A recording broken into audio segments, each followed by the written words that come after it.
అన్ని మండలాల అధ్యక్షులను మార్చాలని రాష్ట్ర ప్రభుత్వం ఒక నిర్ణయం తీసుకుంది. ఆ నిర్ణయం ప్రకారం కూడా కొంత ఆలస్యమైనా కూడా గౌరవనీయులు రాష్ట్ర ముఖ్యమంత్రి రేవంత్ రెడ్డి గారు, గౌరవ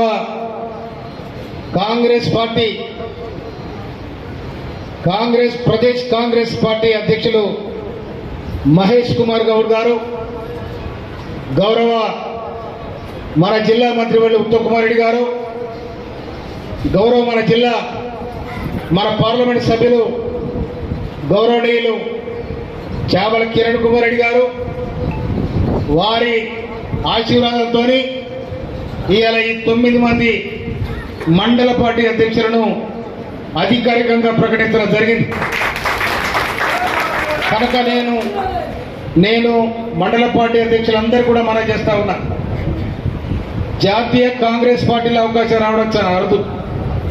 కానీ వచ్చిన దాన్ని నిలబెట్టి మన గ్రూపులు వద్దు, ఇంకోటి లేదుగా.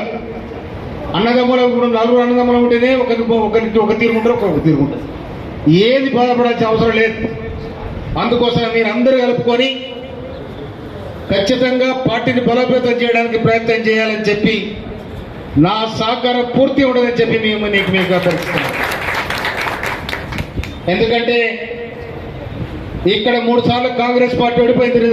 ఇది రిజర్వేషన్ అయిన తర్వాత 2009, 2014, 2018 మీ అందరి దీవెన వల్ల 2023 నవంబర్ 30 తారీఖు నాడు జరిగిన ఎన్నికలలో తుంగతుర్తి ప్రజానికం, తుంగతుర్తి చరిత్రలో లేని మెజార్టీని 51,094 ఓట్ల మెజార్టీ ఇచ్చింది మీ అందరి దయ వల్ల.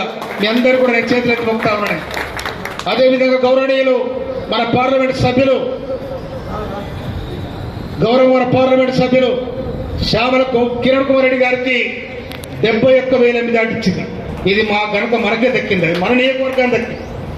అందుకోసమనే ఇక్కడ ఎవ్వరికీ అపోహలు అవసరం లేదు.